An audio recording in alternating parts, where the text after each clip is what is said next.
Peace to everyone.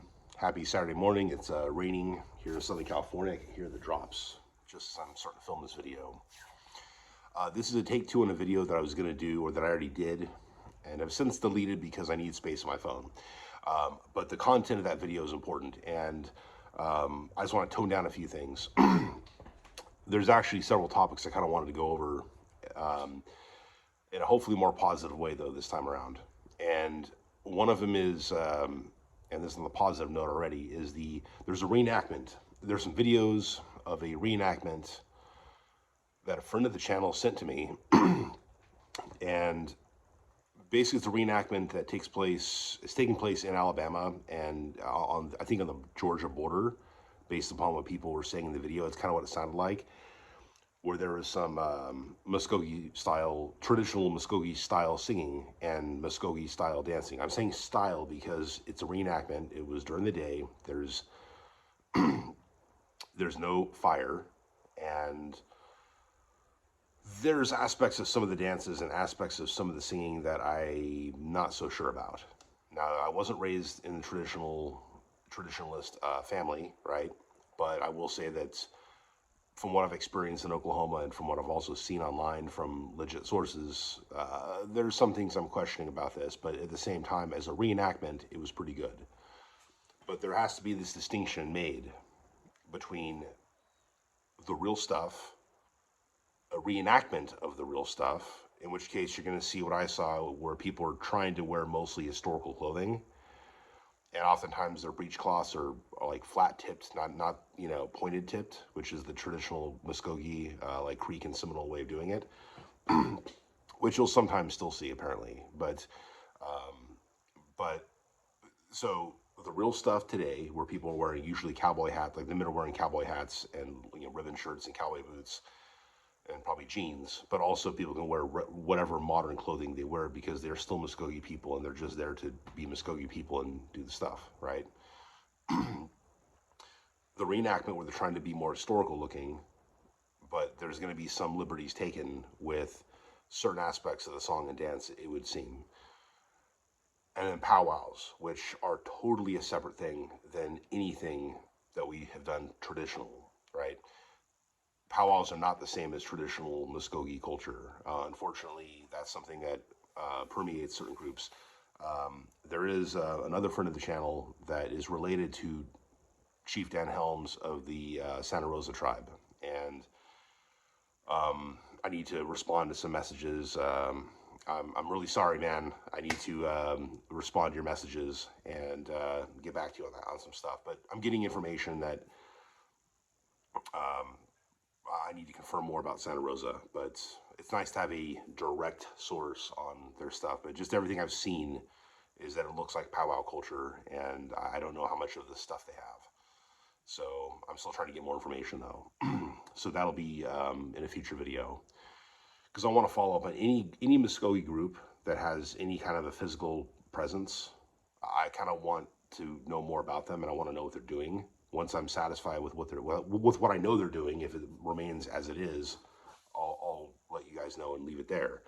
If there's any changes, of course, where they're starting to do things more the correct way, I'm gonna, bring that forward as well as time goes on, and as I become aware of these things. So, but what they do, what I can see them doing so far is powwow stuff, not traditional Muskogee stuff. So, but yeah, that distinction between traditional, reenactment, and powwow, there is definitely a difference between all of the three, even though reenactment and the traditional stuff is much more in sync with each other. So I want to make that clear.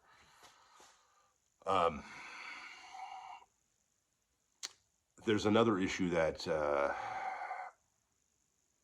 that first friend of the channel I mentioned also brought to my attention. There's a video, I think it's the Forgotten Creeks.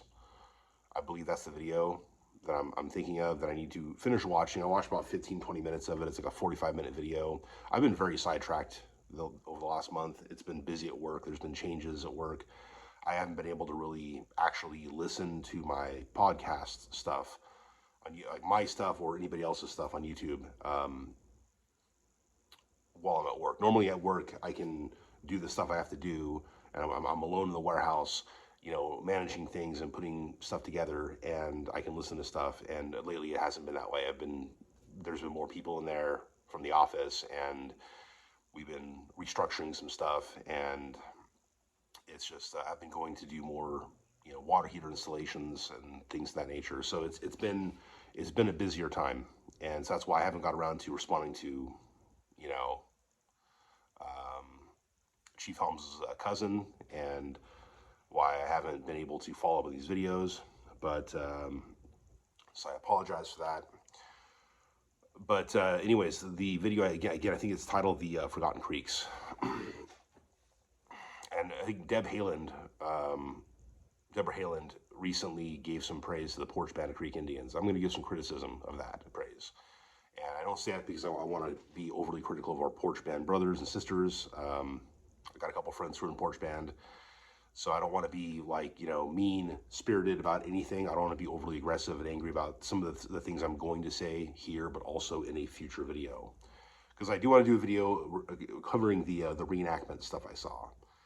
That is important. I think that needs to be, and I'll do links in the description of that video to those particular videos, because I think it's important that those who are interested in our culture understand what's going on and how others who are attempting to share the culture are attempting to share the culture. So I think it's valuable, but also there needs to be some distinctions made so people understand what's really going on. But yeah, as far as the Poarch Band goes, that Forgotten Creeks video, there are some things in that video. Like, there's at least 3 bullet points. Getting 15 minutes into the video, there's at least 3 things I look at where I'm like, something is not adding up. They are presenting something to us that contradicts other, like in one part of the video, they'll say things like, oh yes, just so people understand that we've always been a cohesive, culture, blah, blah, blah. And I'm like, no, they haven't.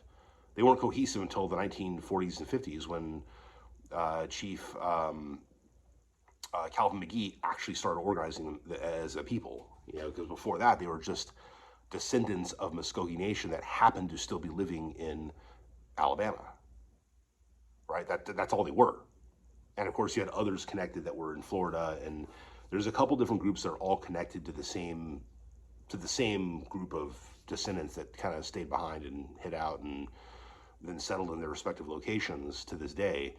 And but as far as the Poarch Band is concerned, like, you have one person in the video saying that she talked to I think it was her great grandmother, and I'll double check this. And when I do my full commentary on that video, I'm going to actually break this stuff down more accurately. And so I'm going just by memory. I apologize, but I think it was her great grandma. She's asking, what, like, did she know, like, what tribe that she belonged to and things like that? She's like, no, I don't know. Like, I know I'm Indian, but I don't know what tribe I belong to. It's like, okay, so you're Indian.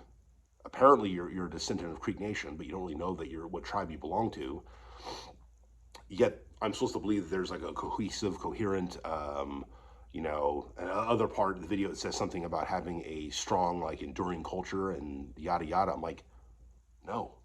From what I can tell, from what it seems, and I could be wrong, but from what I can tell, it seems like Poarch Band not only didn't know their culture very well for the most part, like, it's obvious. Like, there's no one in Creek Nation of Oklahoma who knows that they're Indian, who knows who their family are, and don't know that they're Creek.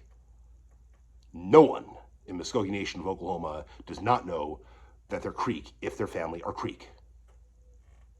If they know look, if they're adopted out, they don't know who they are, that's one thing. But if you actually know your family, you've been raised multi-generationally within your own family, you know that you're Creek. There's no question about that. You know who you are. So for anyone in Poarch Band to say, oh, I know I'm Indian, but I don't really know what I belong to, it's like, it doesn't make any sense. You can't say that and then say we're a cohesive, coherent, whatever group, and that we have a strong, enduring culture. My impression is this. I got to calm down here. I'm starting to get heated again, because I might get heated about some other stuff here in a second. It seems to me that, yeah, a lot of them knew they're Indian, and yes, obviously the McGee family knew that they were Creek, right? And obviously there was a huge effort on their part to gather these descendants and do an actual, they had to sue Muskogee Nation of Oklahoma because we actually won some land rights, and then of course they're like, well, we're Creek too, so we need to get our land as well. And I understand that. I just don't think they should have had hickory ground. because obviously they've desecrated it. I'm going to say they, because even though the average citizen of Poarch Band may not have done so, they're all benefiting from it. I'm hearing they might be getting a per capita every month of thousands of dollars. And if that's the case, because they got casinos and they got less people than Muskogee Nation of Oklahoma has, then they might be able to afford to dole out some cash to their citizens in a way that Muskogee Nation of Oklahoma cannot, because we have too much going on, too many irons in the fire. We're building ourselves up too much, which is good. We have hospitals, more hospitals. We have housing structures, things like that are being built by Muskogee Nation and have been being built for a long time by Muskogee Nation of Oklahoma.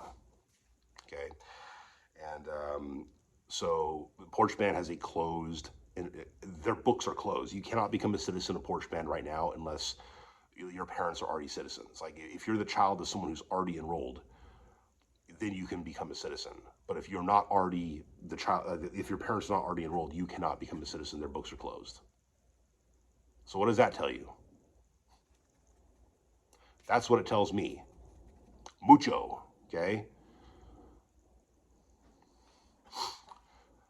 Muskogee Nation of Oklahoma, we do not have a closed enrollment. As long as you can trace back to the final DAWS rolls as someone who's listed as Creek by blood, it doesn't matter what you look like, it doesn't matter how little blood you have that is actually Creek, you could become a citizen of Creek Nation. As long as you have the blood on the books. And it traces back to us in Oklahoma, not back to the Poarch Band, okay? Or to any other group that who does share a common lineage a couple hundred years ago, okay? So that tells you the Muskogee Nation is acting with better faith towards its people, or towards its own people and towards intellectual honesty. So it seems to me, the impression I'm getting from Poarch Band is that some of them have some knowledge of traditional culture, but a lot of them don't. There might be some language that survived, but I don't get the impression that there's very many native speakers or fluent speakers that existed until maybe more recently, because what's happening is they have money. They've obviously got money from these casinos, from Hickory Ground. By building a casino on top of a sacred burial site, removing the bodies, putting them in trailers, which a lot of the citizens didn't like, but it's still your leaders, and you still haven't kicked them out, okay? I mean, maybe the current leadership isn't doing this or isn't maybe responsible, but when I see certain individuals in this video that I think might have been involved in that kind of leads me to think that people need to be a little bit harder on their leaders when it comes to things like this, if they really care that much. And some do, but not enough do. And it's obvious there's enough people in Poarch Band and who work for Poarch Band especially who they're about the money. That's the impression I get. I could be wrong, but look, you know, if you have the money, you can buy back your culture. You can pay people from Oklahoma to come over to Alabama and teach you how to be Creek. And I think that's exactly what's been happening. Now I'm hearing from another friend, a third friend of the channel, that there was somebody who actually gained a bunch of knowledge from Oklahoma medicine and basically went and brought it back to Alabama and Georgia. Now, when this happened exactly, I'm not sure. What the modus operandi was, what the motivation was essentially. I want to have a positive outlook on that. I think that if this happened before the 1980s, then I think that it was more in good faith. But if it happened after the 80s, after Poarch Band decided not only do we exist as a recognized tribe, but we're going to go ahead and start, we're going to plan to build a casino on this burial site, then it's easy to say, oh no, we're a real Native American tribe. We have a language, we have culture, we have da-da-da-da-da. They still do this powwow that has nothing to do with Muskogee culture. It's just a generic Indian powwow. That's all it is. But it's not a green corn. I remember watching videos from years past and how some of the stuff that they were doing was very powwow looking, and then as the years went on, you see it through the years. I'd love to find this video and show you guys. Their stuff starts to look more and sound more like traditional Oklahoma Muskogee stuff, which is good. And look, if Poarch Band people want to have Muskogee culture, I want them to have it. But there's a difference between getting it back and oh, we've always had it. We've always been this strong, vibrant culture, this cohesive group, blah blah blah blah blah blah blah. And the reason here's why I also feel this way. And look, I'm going to do more research. I'm going to do research on certain individuals that I think were involved in Hickory Ground being desecrated, and I'm going to expose that here because others have already done this online. I can share sources on that. Of course, I need to gather these sources again. It's been years since I heard names that were specific. So I need to find the specifics on this before I share anything, before I even share my suspicions about who I think on that Forgotten Creeks video might have been involved. There's one individual I think might have been involved, even if by omission, because he was in tribal government at the time this stuff was going on, I remember. So, or around about that time. So I'll look into that and get some facts straight for you guys. What was I getting at this? But yeah, I mean, to say we're this cohesive group, I mean, I've seen the change. I've seen the change in what they do, and yet they still have this powwow that recently looks nothing like Muskogee culture. And a friend of mine went and danced at it. So that's that third friend I'm talking about on this channel. So I'm just kind of putting it out there. And he hangs out with them. He enjoys being with the Poarch band, but he's not a part of it. But he enjoys doing stuff with them, and that's cool, you know. And I got a friend. This one friend, this woman in Poarch band who was outspoken against the desecration of Hickory Ground on Facebook. Like, was it like 12 years ago or something? So she's good people, and so I don't wish to like attack the Poarch band people as a whole. It's not what I'm doing, but it's not hard to see how as a group, as a now cohesive group, they're starting to buy back their culture. There's yet another from the Calvin McGee YouTube channel, which, by the way, you cannot leave comments on. I don't like that. But I also don't like how Muskogee Nation's official Facebook page, you also can't leave comments on. I don't like censorship. I understand that if you want to have a bulletin board, I get it, but it still bothers me because the option is there for us to comment, or it should be, because the platform has the option in other videos or other groups and things like that, but not ours. And I don't like that. You know, I don't like that. So I'm going to be fair to Poarch band that they're not their Calvin McGee YouTube channel isn't the only one that has some kind of censorship when it comes to Indian country. So, but there's a video where they're doing this stomp dancing, and I'm like, this looks and sounds exactly like Oklahoma, and looks and sounds just like Oklahoma people. And I have the distinct impression that they are filming it in Oklahoma, or they brought a bunch of Okies to Alabama to basically do this presentation. I honestly think they went to Oklahoma and filmed it. I don't think they even brought them to Alabama in this particular case, but I could be wrong. I'd love to leave some comments in the comments section, but I can't because you can't do that. So I don't block comments in any of my videos. If there's any time where that's the case, it's because sometimes I upload a video and it's like I have to put like not for kids. That way you guys can comment and the comments stay up. If I put it's for kids, the comments get deleted after a month. And I think it's totally stupid. So that's not how I like to roll. I want you guys to leave your comments and keep them up there. If you delete them on your own, that's your decision. But otherwise, I want to be able to see them and read them and reference them in the future. Just for my own, my own amusement and enjoyment, and for others to learn from as well. So, and that's it, when it comes to that. But you can't do that on the Calvin McGee page. Anyways, there's a couple different Poarch band YouTube channels, but that's the one that has certain things on it it has some good things on there, but it also seems to me like they're either reenacting through experimental archaeology, essentially, looking at portraits of people and trying to imitate the clothing, or they're getting stuff from the Oklahoma Creeks. That seems very much to be the case. And one of the things that bothers me is that in the Forgotten Creeks video, there was this song, a distinctive Creek hymn, Hallelujah. And that video, or that song, my understanding from what I've read is that it wasn't written down until like the 1980s sometime, but that it was in the oral tradition of the Indian churches, which would have been the Creek and probably also Seminole churches, because they worked a lot together, especially early on. and even I think today they still there's a lot of interaction. But yeah, that song may go back to the Trail of Tears period, maybe, but there's no real documented proof of any of that. So when I see the Poarch band saying we're a cohesive group, and then others are saying, oh, my great grandma didn't know what tribe she belonged to, and oh yeah, we didn't have a chief until Calvin McGee came along.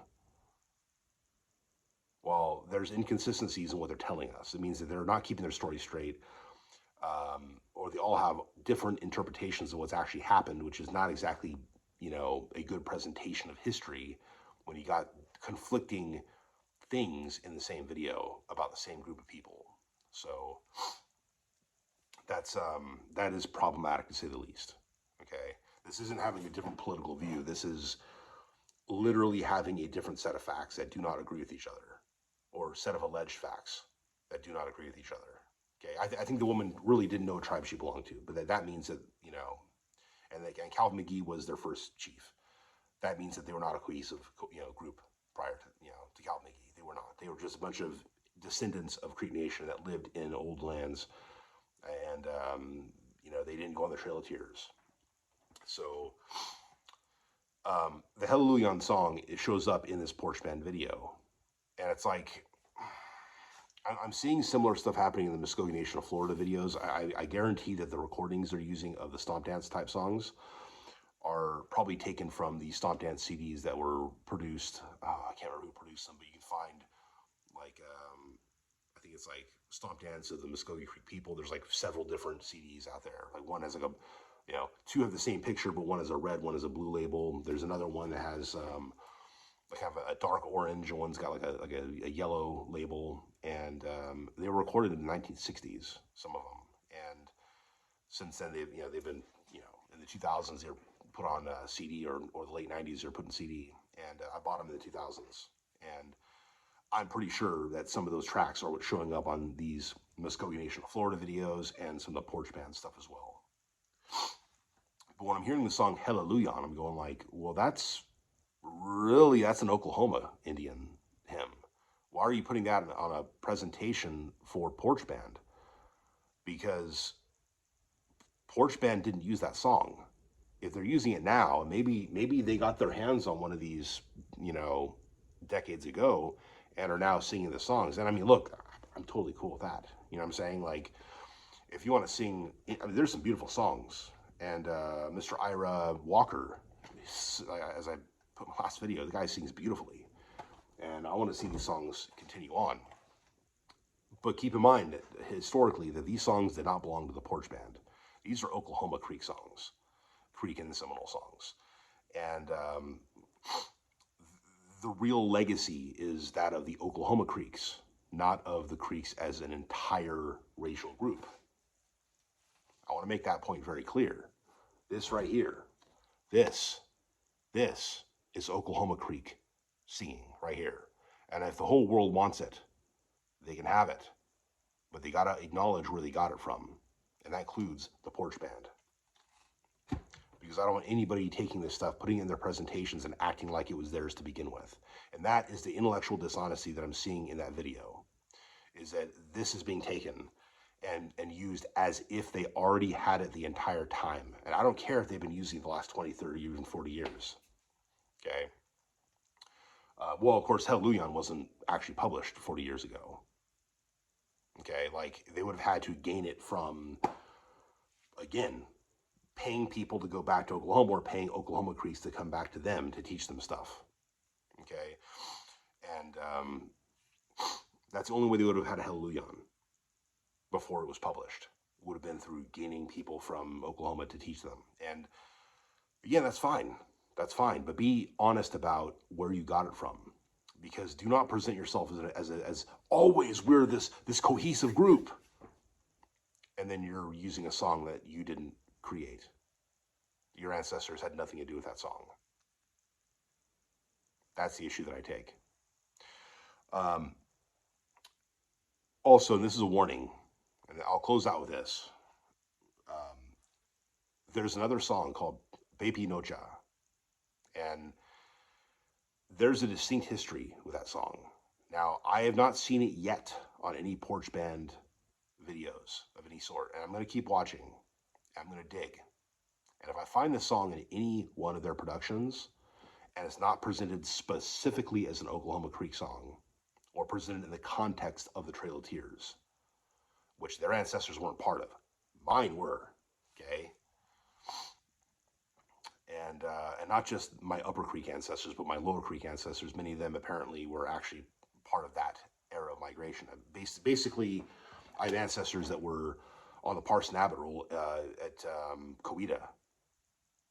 Not just, they weren't all, like those Lower Creek ancestors were not all with McIntosh Party, like migrating in 1828. They were actually on the part of the removal, okay? And, but yeah, I'm Greenleaf. And as I've covered before, my ancestors were on the Trail of Tears.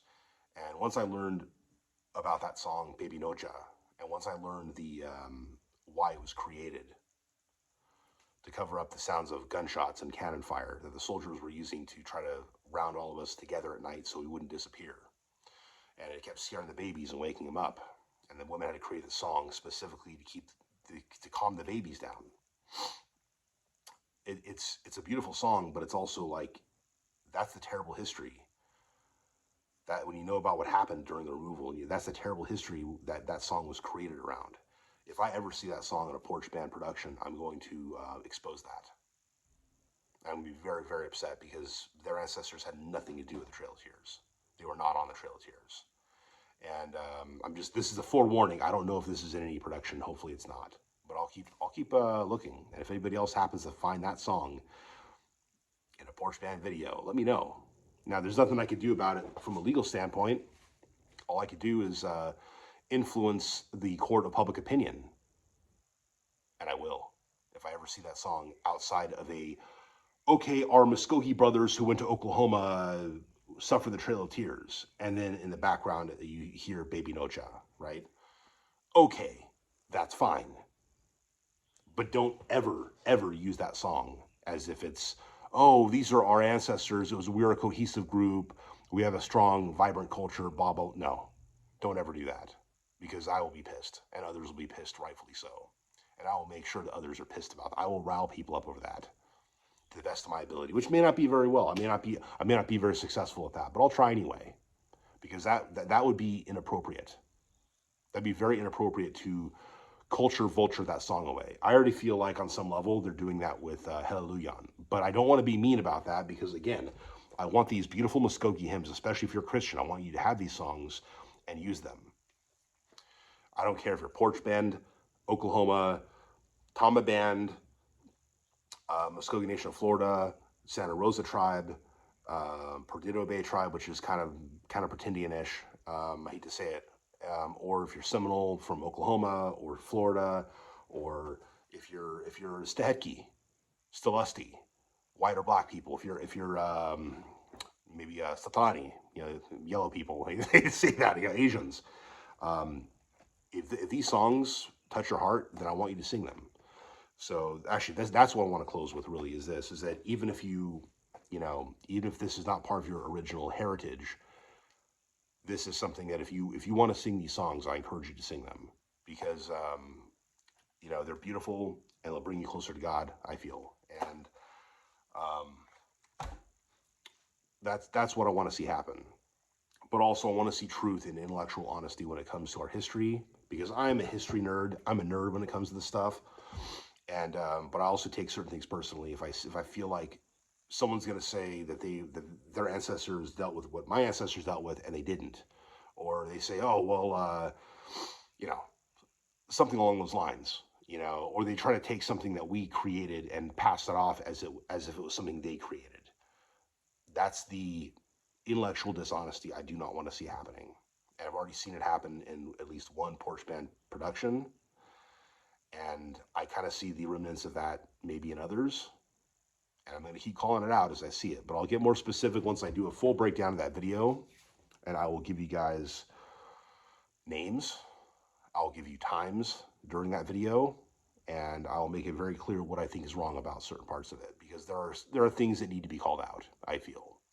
And that's it, guys. Hope you're all doing well. Thank you all for watching, Mado.